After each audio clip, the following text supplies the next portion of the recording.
Good afternoon students. इस video में हम सीखेंगे कि इक्वेशन ऑफ मोशन को ग्राफिकल मेथड से कैसे प्रूफ किया जाता है। इसके लिए हम डिफरेंट टाइप्स के कुछ मैथमेटिकल एक्सप्रेशंस भी पढ़ेंगे। सबसे पहला है वेलोसिटी टाइम रिलेशनशिप कैसे प्रूफ करेंगे। मान लेते हैं let us consider an object is initially moving with velocity u। मान लेते हैं कि u वेलोसिटी से कोई ऑब्जेक्ट शुरू में ही मूव कर रहा है इसी वे में, जिसका वेलोसिटी कितना है u है। इसके बाद वो क्या करता है, एक्सेलरेट करना शुरू करता है, अपना वेलोसिटी को चेंज करना शुरू करता है। It starts accelerating with uniform acceleration for time t समय तक, 1 2 4 5 10 सेकंड कुछ भी हो सकता है, हमें टाइम पता नहीं है। इसलिए हम मान लेते हैं कि t समय तक जो है ये ऑब्जेक्ट अपना वेलोसिटी क्या करता है, लगातार बदलता है यूनिफॉर्म रेट से, ठीक है। और t समय के बाद मान लेते हैं इस ऑब्जेक्ट का वेलोसिटी कितना हो जाता है, v हो जाता है। Let v be the new velocity gained by object after time t। इसको यदि आप वेलोसिटी टाइम ग्राफ पे रिप्रेजेंट कीजिएगा तो एक जब आपने टाइम काउंट करना शुरू किया था उस समय ऑब्जेक्ट के पास पहले से ही कुछ वेलोसिटी था, u था। इसके बाद ये अपना वेलोसिटी लगातार बदलना, टाइम जैसे जैसे बीतता गया अपना इसका वेलोसिटी भी धीरे धीरे चेंज होता गया। t समय के बाद इसका वेलोसिटी कितना हो जाता है, v हो जाता है। कितना हो जाता है, चेंज होके v हो जाता है, ठीक है। तो आप जानते हैं कि किसी भी एक्सेलरेशन जो होता है वो वेलोसिटी टाइम ग्राफ के स्लोप के बराबर होता है। सो यहाँ पे स्पर्श इस ग्राफ में फिगर से आपको क्लियर हो जाएगा कि ओ ए किसके बराबर है। ओ ए जो है, ओ ए का वैल्यू कितना होगा, यहाँ से यहाँ तक का वैल्यू यू है। ओ बी जो है उसका वैल्यू कितना है, वी है। यहाँ से यहाँ तक का वैल्यू कितना है, वी है। यहाँ से लेके यहाँ तक का जो वैल्यू है ओ ई का वैल्यू कितना है, टी है। इसका वैल्यू आपको दिया गया है। एक्सेलरेशन बराबर क्या होता है, स्लोप ऑफ वीटी ग्राफ होता है। ये जो वेलोसिटी टाइम ग्राफ है इस ग्राफ का स्लोप होगा। स्लोप क्या होता है, परपेंडिकुलर बाय बेस का रेशियो होता है। So slope of the graph is equal will give the what, acceleration, and acceleration is equal to, यहाँ पे लिखा हुआ है acceleration is equal to slope of VT graph.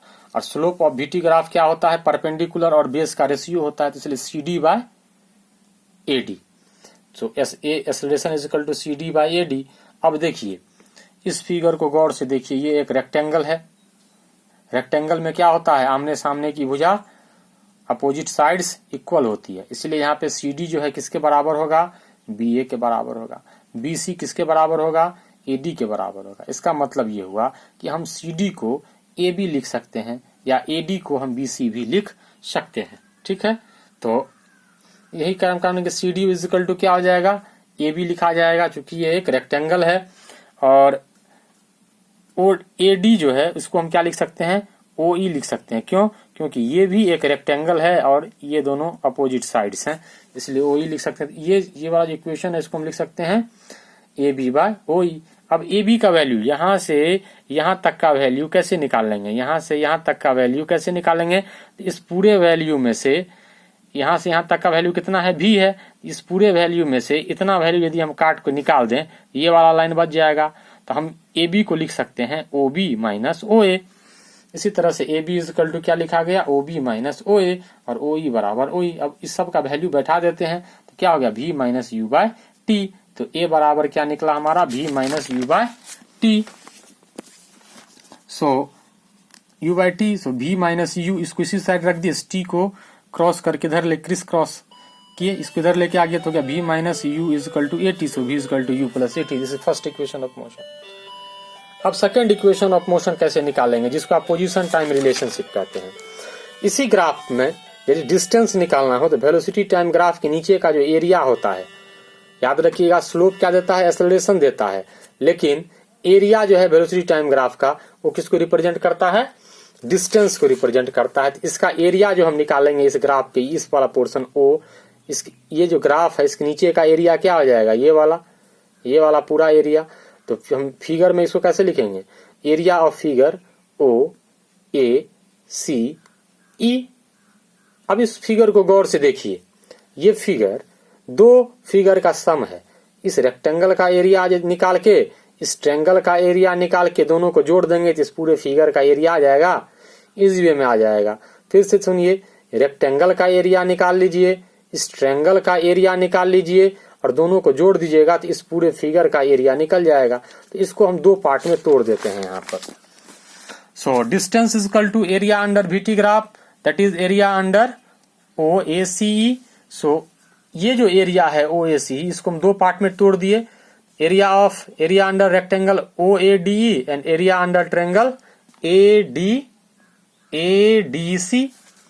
So rectangle का area क्या होता है, देखिए OA into length into breadth होता है। रेक्टेंगल का एरिया क्या हो जाएगा, OE इंटू OA। और इस ट्रायंगल का एरिया क्या हो जाएगा, वो half into base into height, तो 1/2 इंटू AD इंटू CD। सो OE into OA plus half into AD into CD।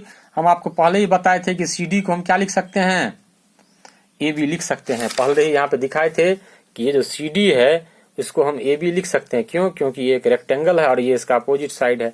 इसी तरह से AD को हम क्या लिख सकते हैं, OE लिख सकते हैं, क्योंकि ये एक दूसरे के अपोजिट साइड है। यहाँ पे रिप्लेसमेंट होती है OE into OA is plus half into OE। AD को क्या लिख दिए हम, OE अपोजिट साइड है दोनों, और CD को लिख दिए AB। अब AB को हम पहले ही बता सके हैं कि AB को हम क्या लिख सकते हैं, OB माइनस OA लिख सकते हैं यहाँ पर। ये ऐसे ही है जैसे वैसे ही है। अब सबका वैल्यू रख देते हैं। ये टाइम को रिप्रेजेंट करता है, ये इनिशियल वेलोसिटी को रिप्रेजेंट करता है, ये टाइम को, ये फाइनल वेलोसिटी को, ये इनिशियल वेलोसिटी को। तो लिख दिए T into you plus half into T into V minus you लिख दिए। अब देखिए V माइनस यू बराबर क्या होता है इस रिलेशन में, देखिए V माइनस यू बराबर AT है, तो यहाँ पे हम सीधे बैठा देंगे AT। तो हमारा जो नया इक्वेशन मिल जाएगा S बराबर UT plus 1/2 into T into AT। TT multiply होकर T स्क्वायर हो गया। So S equal to UT plus half AT square. This is second equation of motion. और फिर से थर्ड रिलेशनशिप यदि निकालना हो तो हम फिर क्या करेंगे, चूंकि पोजीशन और वेलोसिटी में रिलेशनशिप निकालना है, और आप जानते हैं कि पोजीशन क्या है, इस ग्राफ के नीचे का एरिया है। तो अभी हमने इससे जस्ट सेकंड इक्वेशन डिराइव करते समय इस पूरे एरिया को दो पार्ट में तोड़ के निकाला था। और जब हम पोजीशन वेलोसिटी रिलेशनशिप डिराइव करने लगेंगे तो हम इस ट्राइपीजियम का फॉर्मूला, इस फिगर के एरिया निकालने के लिए ट्राइपीजियम का जो फॉर्मूला होता है उसका यूज करेंगे। ठीक है, इसको दो पार्ट में नहीं तोड़ेंगे। तो हो जाएगा, ट्राइपीजियम का फॉर्मूला क्या होता है, half of the sum of the parallel side into height. So here sum of the parallel side कौन कौन सा है, OA और EC पैरेलल साइड है, और AD जो है वो क्या हो गया, हाइट हो गया। लेकिन यहाँ पे देखिए EC को आप क्या लिख सकते हैं, OB लिख सकते हैं। क्यों, क्योंकि OECB एक रेक्टेंगुलर फिगर है, इसलिए अपोजिट साइड इक्वल होंगे। तो EC को हम क्या लिख सकते हैं, OA लिख सकते हैं। AD को क्या लिख सकते हैं, OE लिख सकते हैं। तो यहां पर देखिए area under trapezium OAEC is equal to sum of the parallel side OA plus EC, ये दोनों पैरेलल साइड हैं, इनटू हाइट AD हो गया। अब देखिए half into OA into OB, EC को हम क्या लिख सकते हैं, OB लिख सकते हैं, अभी आपको बताए थे। और AD को वैसे ही रहने दिए, यहाँ पे हमने लिखा है क्योंकि OBCE is rectangle, so EC is equal to OB। Now इसका वैल्यू U होता है, इसका वैल्यू V होता है, so S is equal to half into U plus V into AD। AD किसके बराबर है, टाइम के बराबर है। लेकिन हम यहाँ पे क्या करेंगे, AD के लिए एक रिलेशन हम ऑब्टेन करके रखा है पहले से ही। देखिए फर्स्ट पेज पे इक्वेशन 1 A बराबर CD बाई AD लिखे हुए हैं ना।